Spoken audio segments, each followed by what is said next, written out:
Hello, hello, hello, and welcome to the Loudcast. With me, your host, Kevin McLean. I am still here, still in my flat in Leith, still bringing you some of the very best of spoken word. And we have another tip-top show for you today, guys. We have more from our excellent Return to Form series. We're tackling univocal this time round. We have an incredible guest in the way of Harry Baker. We're going to be chatting to him about Return to Form, about his own work, about his touring shows, and what he's been up to in lockdown. It's going to be a really interesting chat, and we're going to kick stuff off right now with an excellent poem from someone who knows all about form, the wonderful Mr. Dan Simpson, with Clickbait.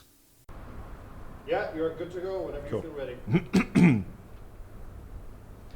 After the first line of this poem, you'll never believe what happens next. 3 lines in and I was completely hooked, and that thing you assumed to be true, well, if you only do one thing today, make sure it's listen to the end of this poem.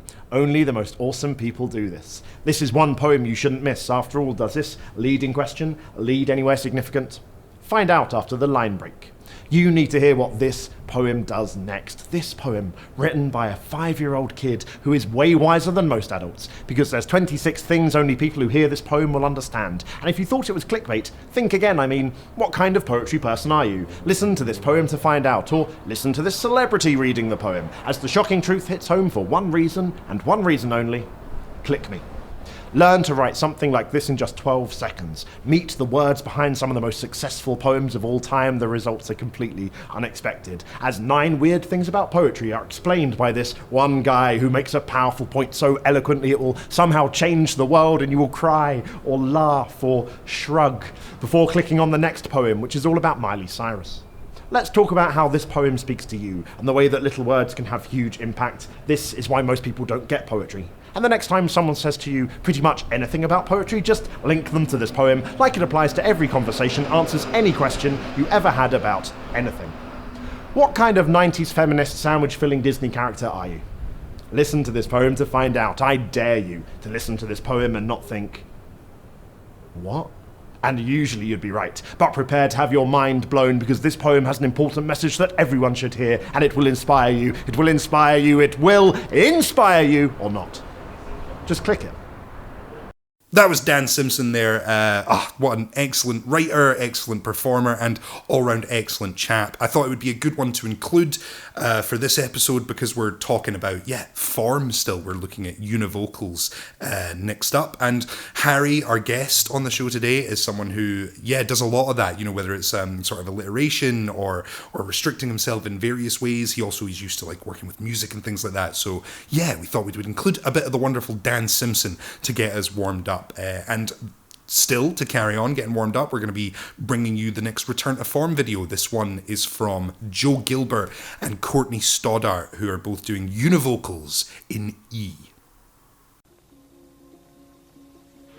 Return to Form is a project exploring different styles of poetry.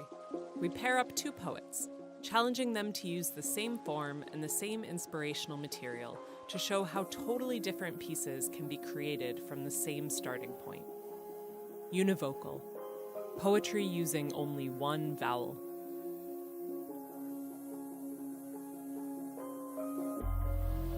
Let me set the scene. Wee tyke, berry red cheeks, peppered freckles. Neglected, less respected, fettered. She grew deterred. Preteen rebel rejects precepts. She felt pretend, never pretty, never perfect. Gents v femmes, she settles between them. Hence, defy the herd. Get elsewhere, sheep. Cement grey sky, tenements edge the scheme. We're spry, keen mystery jets, perched fleets, fresh and zesty. Replete energy, shyness recedes. Come here, get wrecked. Tenants, enmeshed X's, weed, greener, spew everywhere. Creeps detect her, expect sex. She repels them, yet they embezzle her flesh, shelled by 3 never gentle men. We defend them, shh, never tell. She regresses, keeps secrets 20 feet deep. Delete scene. Next, she enters messy, demented eaves. Men, get bell ends, leches, hedge every bit. Yes, weekend bender. Let's get ease, speed, self-use, spend plenty, then exceed every check. Hyped jesters revel. We rhyme, we reel, we yell. Here we, bleep. Flex, step, flex, feet veer left, melded by tech sets, reverb. Let's see our steel wheels, DJ.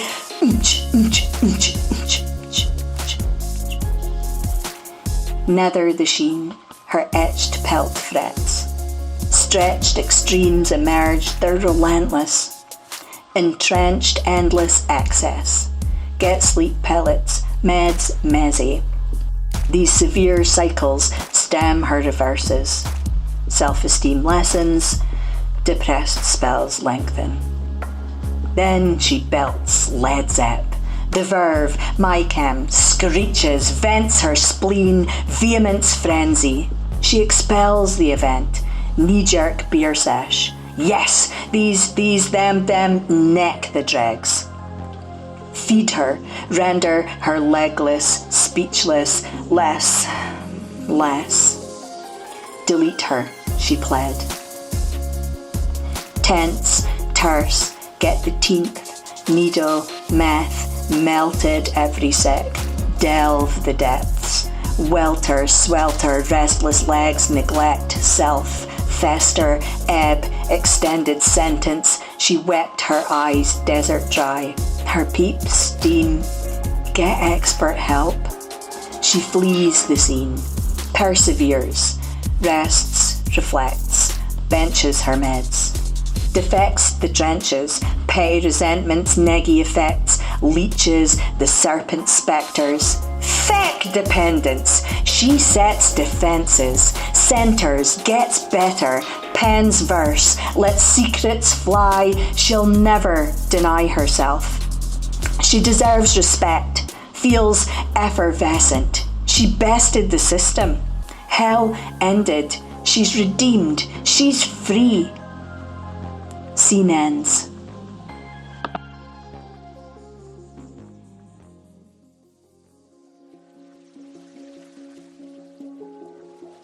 Me, exegete, eyes, text. Secrets held spell themes. These themes exceed the self. Secrets between me held repressed. Enmesh me. They stretch when held, they shelter me. These secrets' essence seems perfect. Seems sleek. Seen, sensed, self-ensembles. These secrets descend. Cement.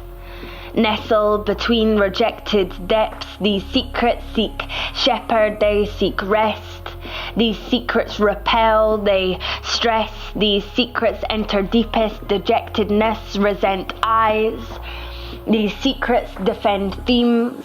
Hence these secrets beset me when tender flesh represents me. These secrets held hell, regrets. They were rejected depths. These secrets been spent, hell-bent. Seek these sheets, these self-resentments. These secrets exceed expected wretchedness. These secrets fettered letters the self presents. Secrets when the self segments. These secrets bereft, here left.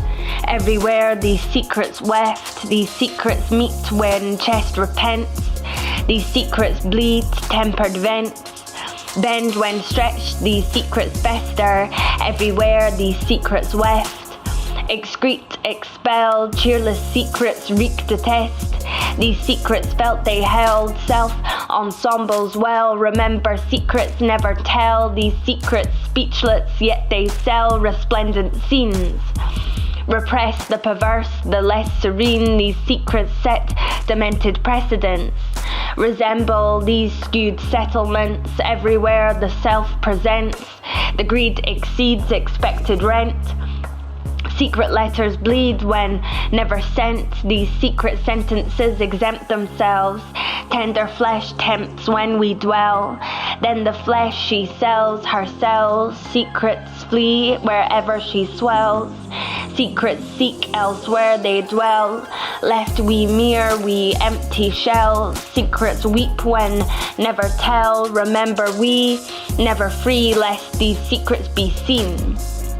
These secret themes wrestle, senseless memes, nettled, self when settled, these secrets seep between. Lest we free these empty vessels, lest they seek wells then weep. These secrets never blessed when kept, they seek the sheets, seek self-reject. Free these empty vessels, lest these secrets ever keep. Free these empty vessels, lest these secrets never sleep.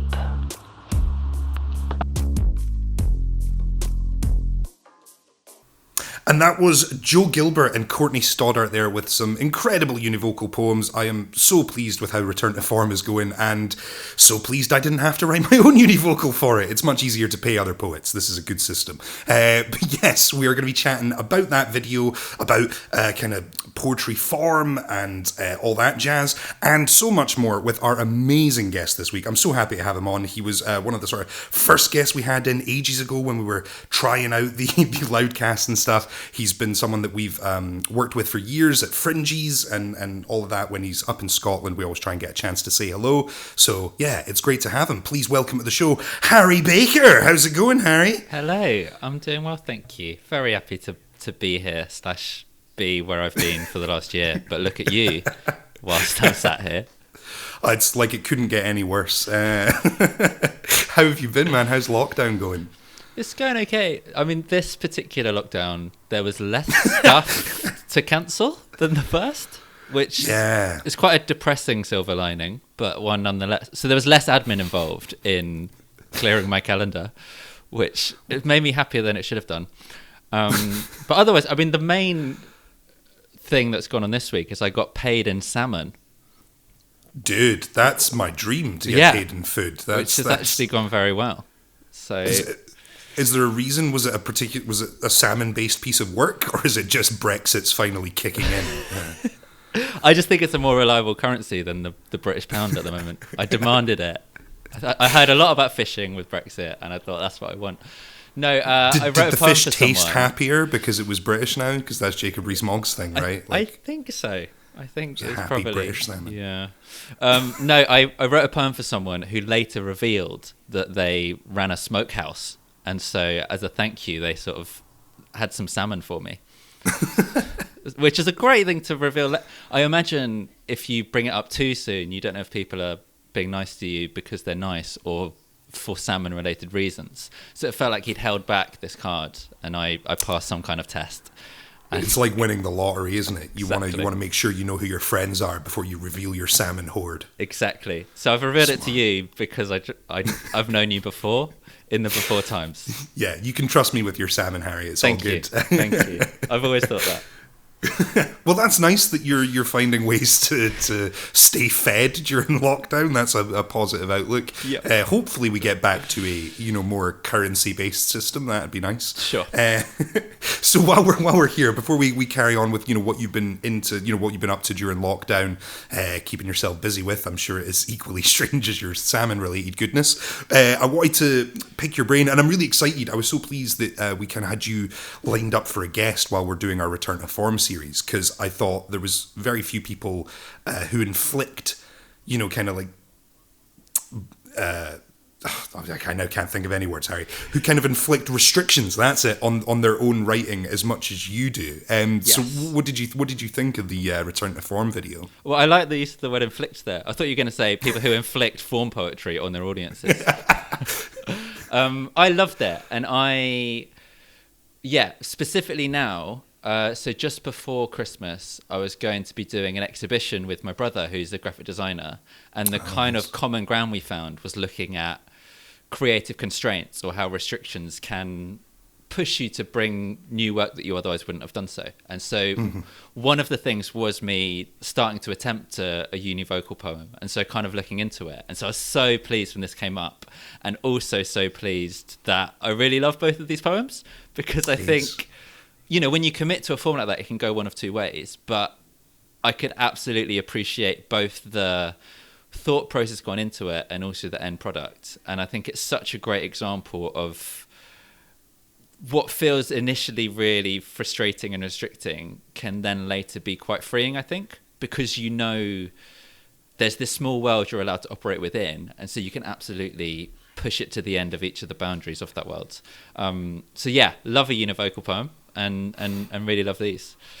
Excellent. I think you're bang on what you say there. Like I totally agree that it's that kind of counterintuitive idea. You think these restrictions are going to make it so much harder that they restrict the creativity where they don't really. They kind of maybe restriction is a bad word. Maybe it's more of a guidepost. You know what I mean? That idea of going when you're sitting and you write a lot. Like if you're a professional writer, someone that does it more than just as a hobby or for catharsis, you have to create a level of work beyond just what would happen naturally. I think form and structure and these limitations can, like you said, spark something where, would you naturally write with only the letter E as your vowel? No, but when you do, you'd be surprised what you can actually pull out. And like one of the things we're trying to highlight with Return to Form, and I think this one is a great example of how you can get such different work from the same starting point. Definitely. And I think, for me, when I remember, because I started off when I was writing as a teenager wanting to be in a band / a rap star. I was writing to music, so it was very much 16 bars that all had to rhyme. And I remember the first time I performed without music thinking, oh, this spoken word thing is ultimate freedom. I can stop, I can take a breather. If someone laughs, it doesn't throw off the whole rhythm of the thing. And so it felt like at that point, almost there are no rules. And that was really freeing. And then realizing that since then, I've sort of then imposed all of these rules later on. But I think, as you say, the different directions people go in. And I love that even both using the same vowel, it wasn't like they were consistently using the same words. And so I'm sorry, I don't know which name was which, but the first poem...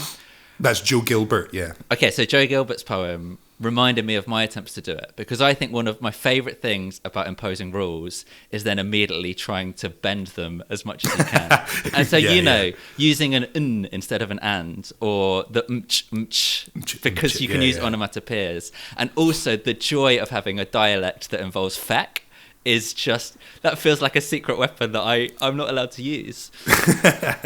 And it's like when I write, if I listen to like a lot of Scroobius Pip or whatever, I suddenly, I'll get like a flurry to write, and then I realize I'm writing in like a London accent that will sound absolutely terrible if I try and read it out. Yeah, exactly.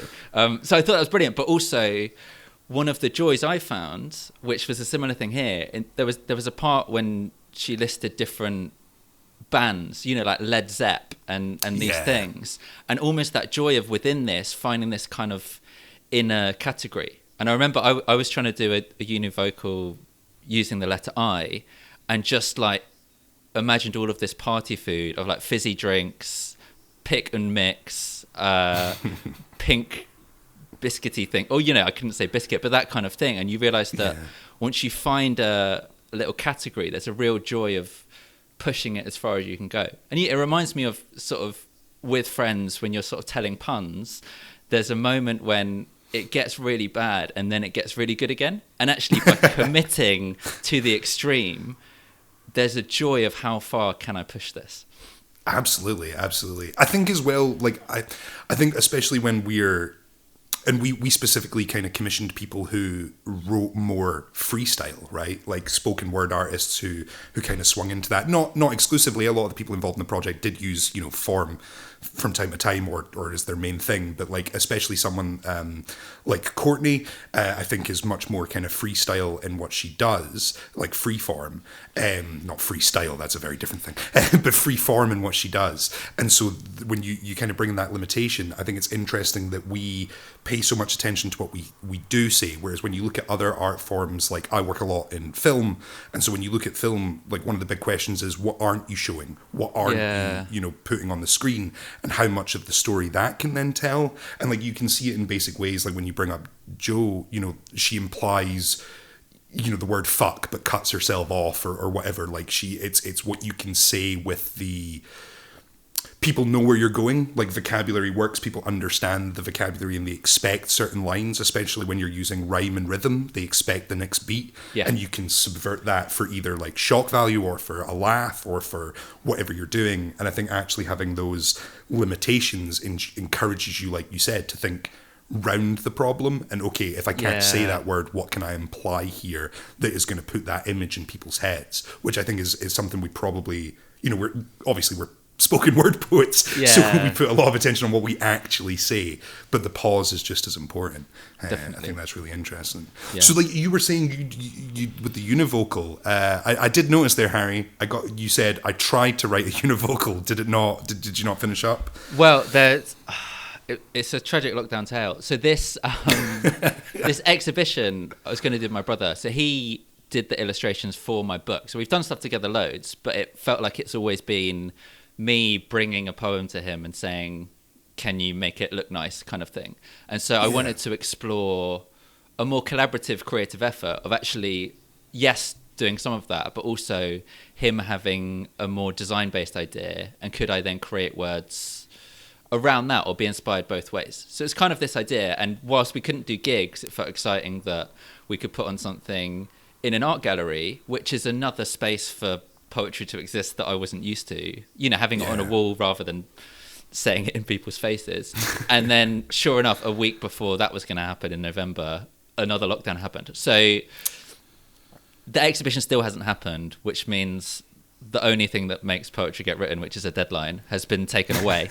So I've got most of a univocal poem that I will finish for this. But I've entered that space of just getting obsessed. And then when you're in that, just in day to day, people are speaking and you realize they say something. Again, I think it was in Joe's poem, the word effervescence came up, and you're like, that is such a satisfyingly long word to only have one vowel. And I remember, and I was using I. So when I came across, I think it was invisibility or something. I've been giving myself wise. I don't know how you feel about that. But, coming across these longer words, or Will Smith's Jiggy with it.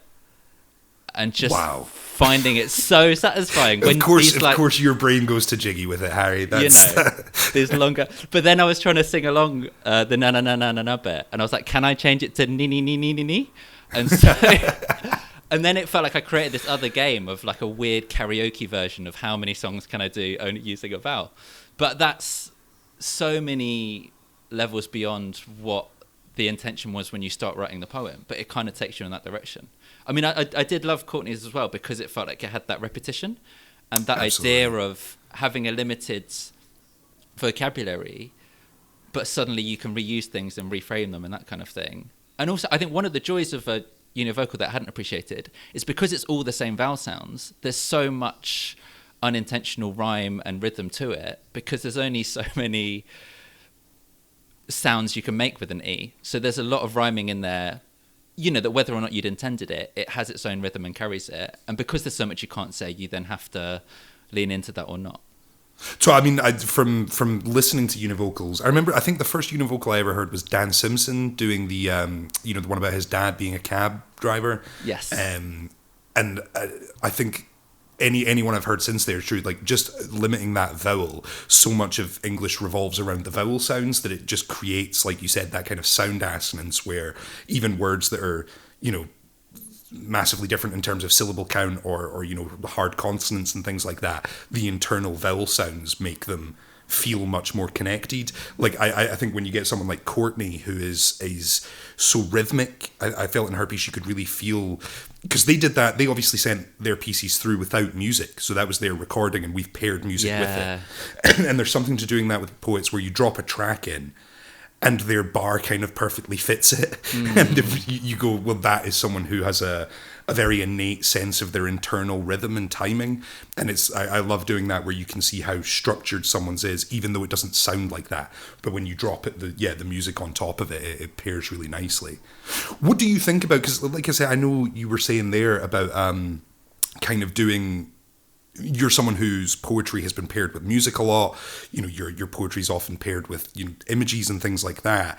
But doing it the other way around, that kind of ekphrastic method of taking pieces of art and pulling your poetry out of them. Is that something that you've been then working on through lockdown, like after kind of considering it beforehand? Yeah, I mean, maybe this is too abstract. You know, lockdown is a different kind of restriction. And so in terms of having to work within a certain set of conditions, I realized very early on that I started writing in, you know, 4 poetry slams where you finish your poem and you're given a response to it, both from an audience reaction and a literal score out of 10. And so that is how you learn to value your poems. You're like, oh, this poem is good because these people said it was good. And I've come away from that, and I've learned to value what I do in and of itself a bit more.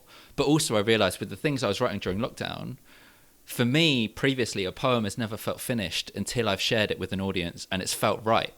And that's not necessarily getting a laugh or getting a standing ovation, but it's just feeling it land and realizing that how it exists in my head, I've been able to convey that enough that it feels like people get that when it's put out there. But performing, you know, and knowing friends who are stand-ups or musicians having a sliding scale of this, but I found, you know, within that constraint of lockdown and not having an audience to perform to, I've started to write things that feel less dependent on an audience because I no longer have that as an option. And so I've written stuff that feels gentler and more thoughtful and less punchliney because of the necessary conditions that has existed within. And so I think, you know, if you can lean into that, then that feels exciting. And so similarly, for ages, I've thought about how to, you know, put my words on a page and what that looks like. And so when we couldn't do our exhibition, my brother helped me create these posters, which has quotes from various poems. And again, on one level, that could be seen as an equivalent of, you know, band merch, having a T-shirt of someone that you like, but also seeing if, for someone who's not heard the entire poem or has any idea who I am, is that text-based piece of art on a piece of paper something they would want to put on their wall? And that feels like a very different endpoint for writing a poem. For me, the endpoint was always performing on a stage, and trying to remember that as well, where in the meantime, I'm posting sketches of things and putting them online. And that's the only current feedback you get. And remembering that just because this isn't for an audience doesn't mean that it's now a success if people like it on Instagram. And trying to think, you know, actually, I'm writing this because I want to create something that I think is good. And there will be a time when I can share it in what I hope is the best possible capacity. But actually, in the meantime, it can connect with some people to do it over a Zoom call or on the radio, or actually to put all of the words up as a PDF file on my website, where I wouldn't normally dream of sharing it until it was published in a book 3 years later, kind of thing. Because I think there is an immediacy to the time we're going through and what people want to connect with or not, and how much people feel like they need a voice to speak into that or articulate those feelings.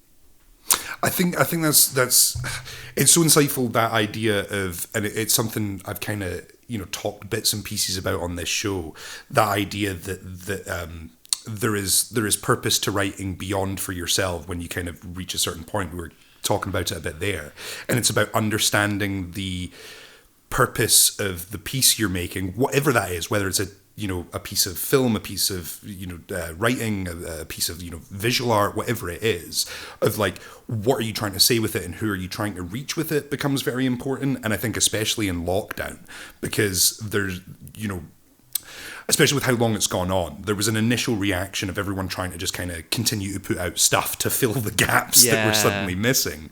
But when you get to this stage in it, you're like, well, if this is the reality of the situation, I don't want to create stuff that is just a kind of paler imitation of what I would look to do. Like, how good your stuff with, like, for example, the major stuff you've been touring is you and Chris, right? And doing your kind of show that you have worked on for a lot of time. You're bringing in, songs and poems and things that you've, like you said, trial tested in front of audiences, the reaction, you've honed that delivery down. And then, suddenly that's taken away. Would it be the same if you and Chris, from separate places jumped on a Zoom call and did it? And you're like, no. So you have to find a different way to kind of interface with that, which is tricky for everyone, I think. Yeah, definitely. And and it felt like there was that immediacy when everything got locked down of let's just try and do something. It's not as good as it would have been, but it's something. And it felt like the audience were very forgiving and appreciative of that because everyone's locked inside as well. But actually, 9 months on, I'm really excited about trying to make some high quality videos, or seeing what you guys are doing here. You're commissioning people to write poems, and it's not, the end product isn't a grainy Zoom performance that you can't quite hear the words to. The time has been taken to create something, and so I think that's a way of working within this. And I mean, although on the flip side with Chris, what I've learned is we don't need an audience because we just make each other laugh, and that's always been the way. But never more so than when you don't have an audience do you realize that is the case. So actually, the couple of gigs we did do, I mean, we were able to do one or two in the same place, but the ones we did over a Zoom was actually just us being happy to hang out. And nice. For the whole gig, we didn't realise that because of the preferences on that, where whoever's making the most noise gets highlighted, it wasn't even a joint performance. It was Chris singing and playing a lovely chorus. Then as soon as I started rapping, it cut out all of his music. So it was then just me having an a cappella rap time and then back to Chris singing. So it wasn't us doing it was just us taking it in turns to do different bits of our songs. But we were having a nice time, and I think that was enough for whoever was tuned into it. That's glorious. I think especially in the early, it's the uniqueness of that thing that even in the lacking, right? That would never be the way you'd want to deliver it if you were in, doing your tour. But the uniqueness of the situation and the one-timeness of that kind of like fluke aberration can be the thing that makes it special for people, right? It's that thing of the unique selling point, and so much of what we do, the uniqueness is based in the liveness of it and the attendance. Like come to the show because you're going to get that. That show only exists once for those people in the room, and that's harder to replicate online, I think. But yeah, that's a good example of how sometimes the strangeness of it makes it what it is. I know you've also been like kind of pushing similar to us, right? It's like find ways to kind of go about it, and I've been really enjoying the podcast. So when did you decide like, okay, podcast time? Yes, I mean that was another thing that I had thought of for a while, and then suddenly when everything else got cut off, it felt like it was a good time for it. And so it was a mixture of things, and it was wanting to find that middle ground between a live performance and a curated conversation. And so the rough structure of it is it follows something old, something new, something borrowed, something blue, but I have a different guest on each time, so we're each sharing something and we become each other's audience. And because it was done on Instagram Live for the most part, it meant you had someone to perform to and to react to. And because a lot of poets know each other, I mean some people I'd never met before, but felt like we had this baptism of fire becoming friends on air. Yeah. But there's that thing of, okay, this feels better than performing to a blank screen. I've at least got a person I'm speaking to. And then also it feels like there's a bit more to it. And so you get to, because I think at that time, ordinarily I could do 4 gigs in a week in 4 different places and perform exactly the same half an hour set, and it feels different because of who's there and how they react. Whereas when you are performing online, not only are you in the exact same space, you're often getting the exact same energy back because it's such a muted response. And so there's only so many times I can make a dinosaur noise in my front room to myself before it feels strange or repetitive. And so I think this is another way of trying to offer people a chance to perform with a bit of structured chat around it so that it gave them a chance to build a different set. And I think one of the things I loved about it as well is because it was weekly, it was making me write a new weekly poem as well as revisiting old stuff and trying, in 20 episodes to not repeat myself too much, which again is another kind of limitation that pushes you. And by the end of it, I was sharing poems that I'd written when I was 13, which I think was something that I did at Loud Poets. I think it was a couple of fringes ago.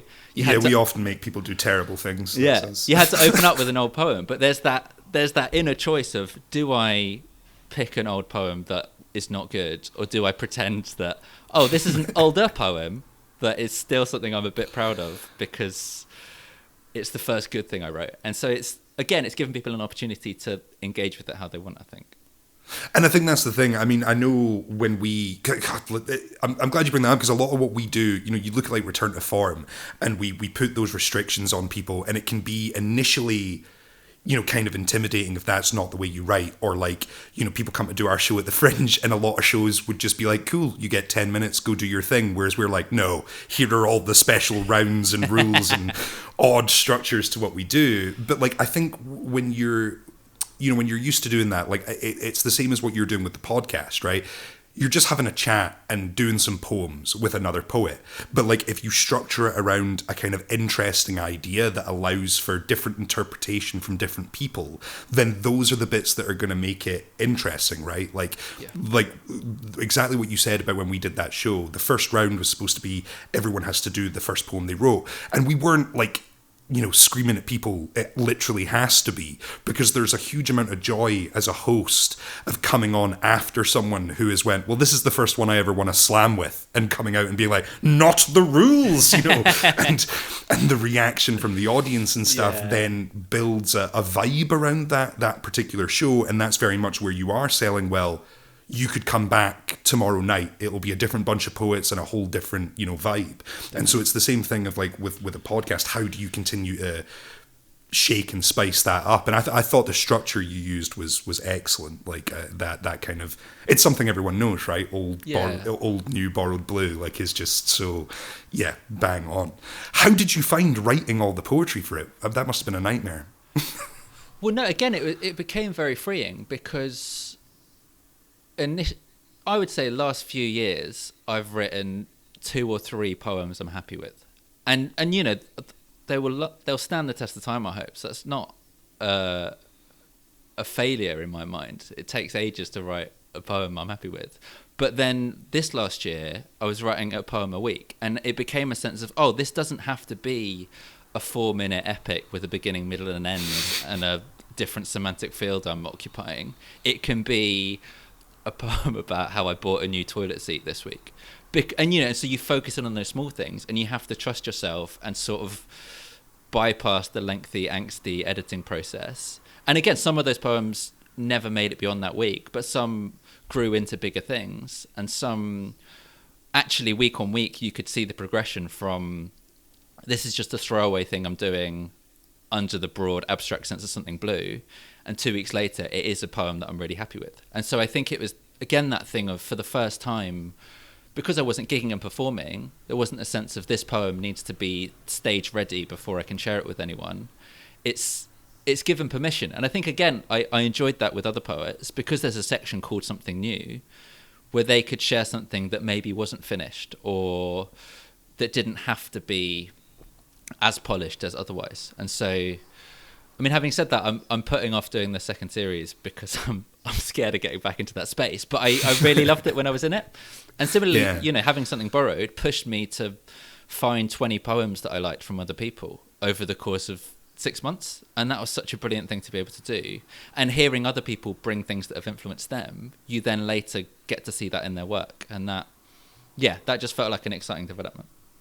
I totally agree with that. There is something very interesting about seeing people do, a cover or read one of their early pieces or something like that gives you, and being able to see the line to where they've then gotten to. It was really interesting doing that Fringe run where we had folk like yourself on reading earlier work, and you could still see the building blocks of like where your work would eventually go to and the refinement of it. But getting that early glimpse is like, can be a very interesting insight. I'd be totally up for you doing a second season, Harry. Get that writing hat on, because it's I think anything that gives, I don't know, I think often with spoken word it's presented in a very similar manner over and over again, whereas like you said, it's so freeing, it's so flexible, and you can do so much with it that it almost seems a pity to kind of just continuously present it the same way. But also I wanted it to be enjoyable for the performers, and I think that then makes it enjoyable for the audience. But part of my thought was yes, we're during lockdown, there are people that I know who I would only ever see at gigs. And so I'm not able to connect with them this way. How can I do it otherwise? And I want it to be something that they would want to do or enjoy at least. And then, you know, hopefully other people want to come on. And so it was brilliant to be able to try and have a fun time with people that I like, who I think are talented. I know the feeling. It's that, I mean, a lot of this is just me having chats with people that I would have normally seen in August and didn't get the chance to. How was that for you, kind of missing out on Fringe? Because you've been coming up to Edinburgh for years, right? What would this have been your... I mean, we were about to do year 7 at the Fringe. What number would this have been for you if you were up? So I have done... Yes, I've been up the last 5 years in a row, and I've done 2 years previous. So, yeah, with a break, this would have been my 8th time. Wow. Although I had decided not to come up this year. So it was a weird, bittersweet thing where actually, having done 5 years in a row, I was going to take a year off and be at home, but then had that whole, like, sense of, oh, I'm going to be missing out on so much. And so then when the whole thing's cancelled, part of me thinks they probably just did that because they heard I wasn't coming. But also, well, if I can't be at the Fringe, no one can. No one can. That's right. And so, but I don't know, because I would love to go this year if it's happening, and I don't know if it will be or not. And I think there's that whole sense of uncertainty of how far ahead do we plan. And so I think also it's such a, not only is it a fantastic month that I completely love, it becomes the reference point for the rest of the year. So that's what you're writing new material towards, and then that's what you're touring afterwards, and that's where you lock in with certain people. And so to not have any of that, again, initially feels quite scary, but also it made me think, again, you know, I'm writing a weekly poem, and it's not like enough of these need to be able to fill an hour show in August. It's just the writing itself is really good for my well-being right now. Whether or not the final product is enjoyable for anyone apart from myself, I'm able to enjoy writing for the sake of it. And I think before this, it had been 3 or 4 years since I had written a poem with no end goal in mind. And that that was closer to when I started writing, and it was just, oh, well, obviously I'm just going to spend my spare time putting words on a page because it's fun, and we'll see what happens. It's an interesting, because I just find it fascinating, because like I didn't get into writing poetry because like I, you know, wrote, like most people I know were like, oh, I wrote for years and then decided to, you know, try an open mic night or whatever. Like I came from a performance background and got into writing. So it's, I find the process of writing for me has always been more something to be done than something that like I instinctively do. Yeah. Whereas the performing aspect of it, I think, is something that, even performance poets aren't necessarily considering as much. It's a thing I bang on about all the time, that is because we don't have as much of a established touring network as like comedy or music or whatever does, that we don't get the same reps in. And I think no matter how, you know, innately talented you are from the get-go, if you're not repeating and practicing, you don't get, you know, you don't refine those skills. And I think it's interesting seeing people in lockdown still find ways to kind of try and get in that repetition, and whether it's actually for something as niche as performance poetry or spoken word that maybe doesn't have the same access of platform for everyone, that actually it's giving them more of a chance to repeat their work and hone those performance skills. Is it something you felt like, whether you feel you need, you know, because you're one of the few kind of spoken word poets that does tour and gig like a lot, have you seen a difference? Yeah, I think it's, again, I think that for me the joy of Edinburgh was repeating something every single day. And so it's fresh in your mind when something works or something doesn't, and you can fine tune it. And yes, the audience are different, but if you do 6 gigs in a row and 5 of them go well and the 6th one doesn't, you can just about tell yourself that it's the audience's fault and not yours.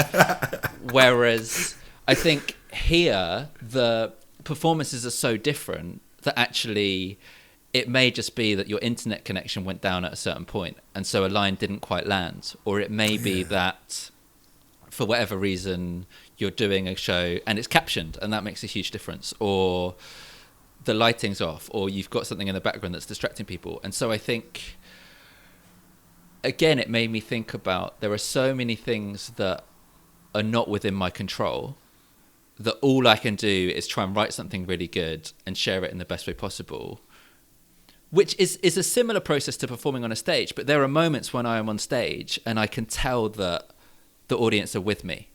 And that is such a huge thing. And you can have two different types of silence in a room. You know, I've performed in a school assembly where there's silence and it's very much a bored silence, versus performing and you can hear a pin drop because everyone is hanging on your every word. And that is my favorite feeling as a performer, is thinking that for whatever reason, I have won people over to the extent that they now trust me and want to hear what I have to say. And one thing I miss from the constant gigging is that feeling of performing to new people. And especially, you know, a festival, when you're in the poetry tent and people can literally walk out at any point if they want. Whereas one thing I found difficult is thinking every gig that I'm doing, I am promoting through my own Twitter and Instagram. And so it's only the people who follow me already who are seeing those who may tune in. And so if I'm doing 3 gigs in a week, someone can come to all 3 of them, even though they're being hosted by different people, and it will be a vaguely similar experience. Whereas a couple of gigs I've been able to do during lockdown, one was hosted by someone else, and it was a maths teachers conference, and suddenly I was performing to 200 people who had never seen my work before, but who were there for whatever reason. And there was that sense of winning people over. And I think that's the thing that I miss from touring, or from doing a 20-minute set, or from performing somewhere else, especially when there's that sense of people being like, oh, I'm not really into poetry, whatever, to be able to go in all guns blazing and just get a crowd to like you and get a crowd to listen. And not just so you can then make them laugh, but then so you can deliver something that you really care about, that you spent ages on, and they can go away thinking differently about the world. And it's such a journey to get there. Whereas I think for me, you know, at home, I've got a vague eye on who's doing online performances, but because, again, I'm slightly at capacity of how much stuff I can watch at the moment, I'm only going to watch people that I already know and trust, or who come highly recommended from people. So there's that, you know, I don't have the equivalent now of walking along in the Fringe and having a spare hour and thinking, oh, I'll try out this thing that seems a bit weird and wonderful, because that would involve me going on the internet and trying to find a live performance that I don't have any frame of reference for. Yeah, exactly. I think it's so bang on. And like, I mean, I always point to you as, because it's something that we focus on a lot at like Loud Poets, is trying to encourage new people to get involved with poetry or spoken word, like to kind of engage with it. And it's one reason we love having you in at the Fringe and stuff, is you very much fit that mold of someone who is a good, like, you're like the perfect gateway into poetry, Harry, because you trick people into the poetry. You have a guitarist and they're in a comedy club, and suddenly there's poetry. It's a good system. I respect it.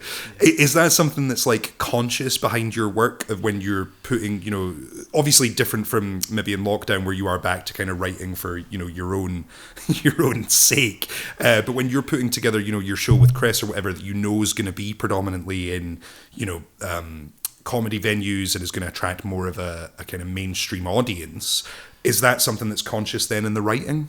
Yeah, definitely. And I think, and again, this was the joy for me of doing my podcast, is I specifically chose poets, especially towards the start, that I knew people who weren't into poetry would still get and would still like. Yeah. And it's you know, curating a space where people then trust what you're putting in front of them. And I think, you know, I think Loud Poets do that very well as well, because during the Fringe, people come to a show, think, oh, I like this, I'll come back. Not just because I know who is the featured artist this time, but because I enjoy the space itself, and then they're open to new things. And so I think for me, I've always been aware of that. And I only in doing my last show did I realise I feel similarly about poetry and about maths, in that I love it, but I'm very aware that not everyone loves it. And so whenever I am engaging in either of those loves of mine, I'm trying to do it in a way that someone else can enjoy it. And so to go back to the restrictions thing, one of the first poems I wrote under a restrictive brief was my 59 poem, which was for a poetry night all about prime numbers. And I remember thinking at the time, I can geek out about this, but I want someone who doesn't love maths to be able to relate to it. And my way of doing that was telling a love story where it's their oddness and their quirks that are a metaphor. And so it's absolutely went down a storm at the math teachers conference, but also people who don't love math can get into it. And I've written a follow-up all about square numbers that is way too nerdy, so it doesn't quite connect with an audience in the same way, but I still love and have a fondness for because I got to show off some more mathy stuff. And so I think it's the same thing with me for poetry. The more I've been in it, the more there are different aspects of it that I've been able to sit with and love. But I'm aware that not everyone has the exposure or the patience for that. And so trying to always have something that can draw people in. And I do think humour is a brilliant way of doing that. I think that's why I've lent towards the comedy stuff, because actually, if you can make someone laugh, then their guard is down and they're more willing to hear what you have to say. And so what was terrifying about the last Fringe I did was I was in the comedy section. And so it felt like there had to be enough laughs per minute to justify going into a 5-minute poem. Whereas I think previously being in the spoken word section, at least whatever you're doing what it says on the tin, you're speaking words. And so I think, you know, with Chris, it was always started off as being surprisingly funny. And then it became something where we were claiming to be funny from the off, which always feels a bit arrogant, but for whatever reason gets more people through the door. But I think what you see, what's really nice about your work is you, again, it comes back to that thing of being purposeful in what you're doing and knowing who it's for. And like, you can see the difference between, you know, you doing your hour show at the Stand with Chris, and then what you would do when you're doing, you know, your solo show or a 20-minute feature set or anything like that.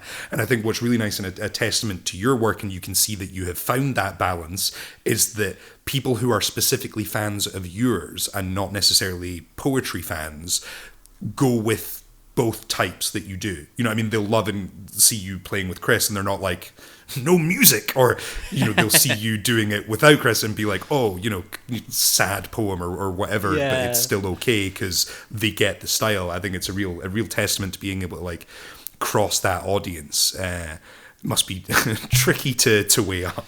Yeah, and I think as well, it's learning to trust your audience to come with you. And actually, in everything I do, the common thread is me, and I'm still there doing it. And so I remember being really surprised at how many rap battle fans came to poetry gigs that I was doing, because I just thought, I've gone and again entered this other world and like worked hard at it and got good at this very specific thing, but it later being obvious that people who are obsessed with wordplay and language would also enjoy a poem that is obsessed with wordplay. You know, just because the message isn't I'm going to kill your family members, it doesn't mean it's not something they can relate to. And so I think I've loved going to those different spaces and also trying to be unapologetic about it and being actually, you know, because some of my favorite stand-up shows have got 5-minute sections where it's political or it's heartbreaking or it's, you know, it doesn't have to be any one thing.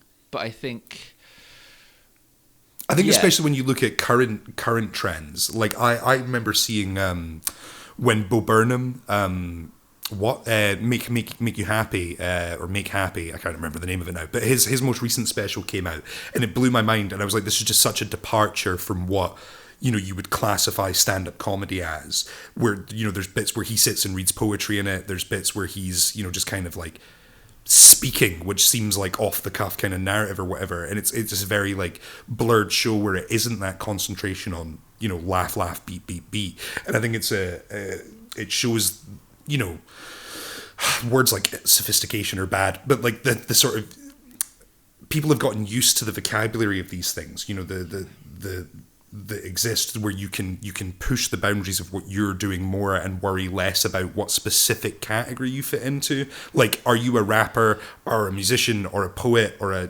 mathematician? Does any of that actually matter if I'm enjoying what you're saying? Yeah. And because I think with any of those things, the deeper you go down a specific route, the more you can fine tune your craft to work well in that context. And so I got very good at writing 3-minute slam poems that needed no introduction. And then I realized that actually I wanted to try and write other things. And so with me and Chris, for 4 years, we did our shows up in Edinburgh. And our 4th show was a very good stand-up comedy show. Whereas I think our first show was still my favorite because it had longer, gentler bits, and it had, there weren't as many laughs a minute, but there were different things within it. And so I kind of hope that by jumping between these different worlds, you can kind of take some of your favorite bits from each, and that will influence your craft as a whole, and you'll be able to lean into those different skill sets as and when you need them.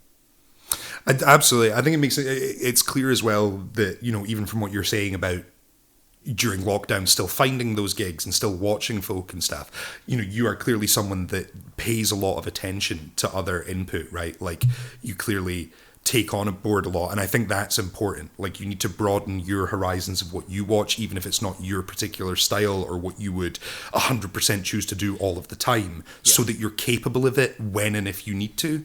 Definitely. And as with many a performance poet, I started off listening to Scroobius Pip and K Tempest and sounded like a combination of the two, because it is clever and it's fast paced and it's political and it's all of these things that I aspire to. But actually, by giving it time, by finding my own voice within that, there are still elements of that hugely influences me. But also, I think that the large way in the past year or two that I've developed my craft has been by watching loads of stand-up and realising the way that you can hold an audience in between poems can absolutely change the way it's received and can, shift the whole tone of this hour. And it's not just a patchwork of here's a poem, here's a poem, here's a poem. It becomes more of an interwoven thing. And similarly, learning how to perform in a rap battle context is terrifying because you only get to do it once and you have to perform with conviction, something you've never done in front of an audience before. Whereas performing a poem, you get to go again and again and you learn which bits people react to or not. And I have a poem now where if people don't laugh at a line in the second line, I know that later on in the poem there's no point leaving a pause for something because they're not a vocally responsive audience. It doesn't mean they don't enjoy it, but it means they're not going to laugh out loud. Whereas, so there's other signal points you have for yourself that you can constantly adapt it because you've road tested it so much. Whereas when you're performing something new and all you have to do is win the crowd over, that's a very different skill set as well. And just the simple fact of trying to have a punchline, have a pause for reaction, whilst also keeping the rhythm of supposedly rapping without any music, that hugely influenced the Harry and Chris stuff, where you're trying to do it to music, but you're also trying to get a laughter. And, this is one of the things during lockdown. If you pause for laughter and it doesn't come, it feels awkward. Oh, yeah. Whereas if you pause for a meaningful silence and you get silence, it could be meaningful, it could not. But, you can convince yourself people are silent because they're awestruck by your ability, not because they're asleep. And I think that is, that makes a huge difference. And so, again, part of the stuff I'm writing is less reaction dependent because that's the existence I have within. And the only other equivalent is everything I write, I share with Grace, and there's a lot of pressure on her to genuinely react to everything in a new way, and I don't think that's fair. It is brutal. Because obviously I run everything by Katie, which is just terrible because she's like a PhD educated English writer, and I'm just like an idiot who can barely rhyme, and I throw poems at her and I'm just looking at her face for the slightest sign of like a distaste so I can destroy the poem. It's a bad system. Don't run poems by your loved ones. It's awful. But no, I think that's a kind of beautiful look on it, Harry. And like, I think what you bring up there about what you're saying about, those skills you've gained through doing rap battle, they're not, solely applicable to rap battle. They influence and affect the way you do other things. Like I think it would always be my biggest piece of advice to anyone who's starting out in any discipline is like, do other ones as well. Like, even if it's not, I don't know how to play music, I'd be a terrible musician, but I've deliberately worked with a bunch of musicians. I understand like rhythm and timing and the beat of the thing better than I did before. Or like performance stuff. Even if you're a writer and you just want to be published, you don't really like performing, there are amazing opportunities for you to read out your poems that aren't performance poetry. And if you do a little bit of performance skill, you will be better at that aspect of it. You know, it's like, and you can go on like about the things you can learn from other disciplines, but I think it's a really good illustration of it, that ability to like listen while performing, to hear. And it's a thing stand-ups and, like you said, people who are doing rap battle and that pick up that spoken word artists don't as much. Yeah, it's very, very, very insightful. I could pick your brain forever, Harry, about spoken word technique and how you write and put your stuff together.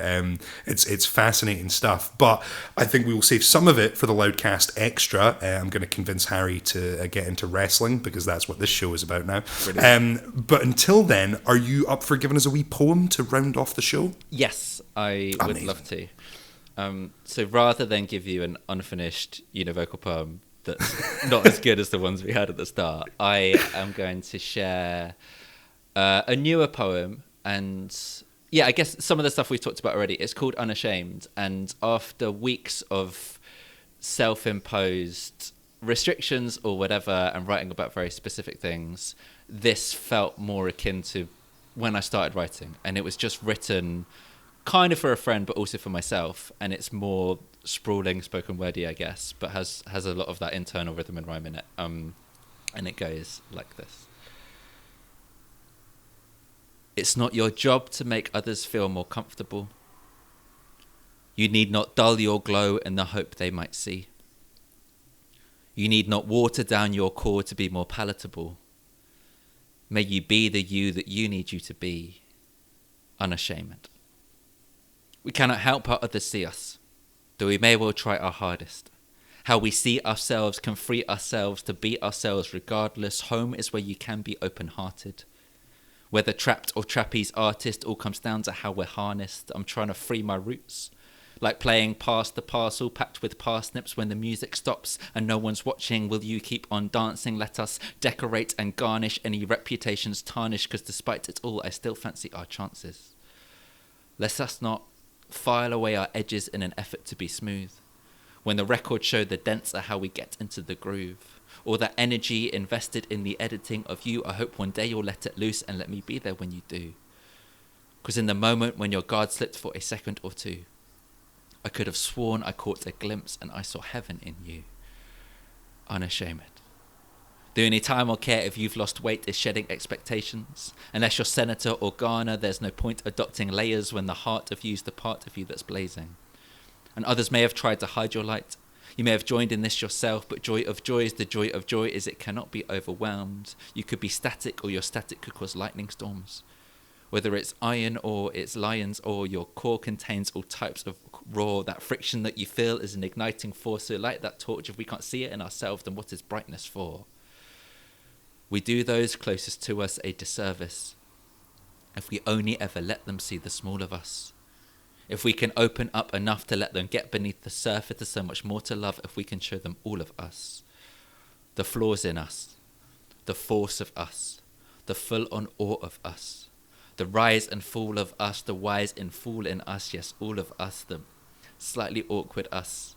The mouth goes dry when I try talking us, the not sure why, but tonight I'm on form of us, it's all in us.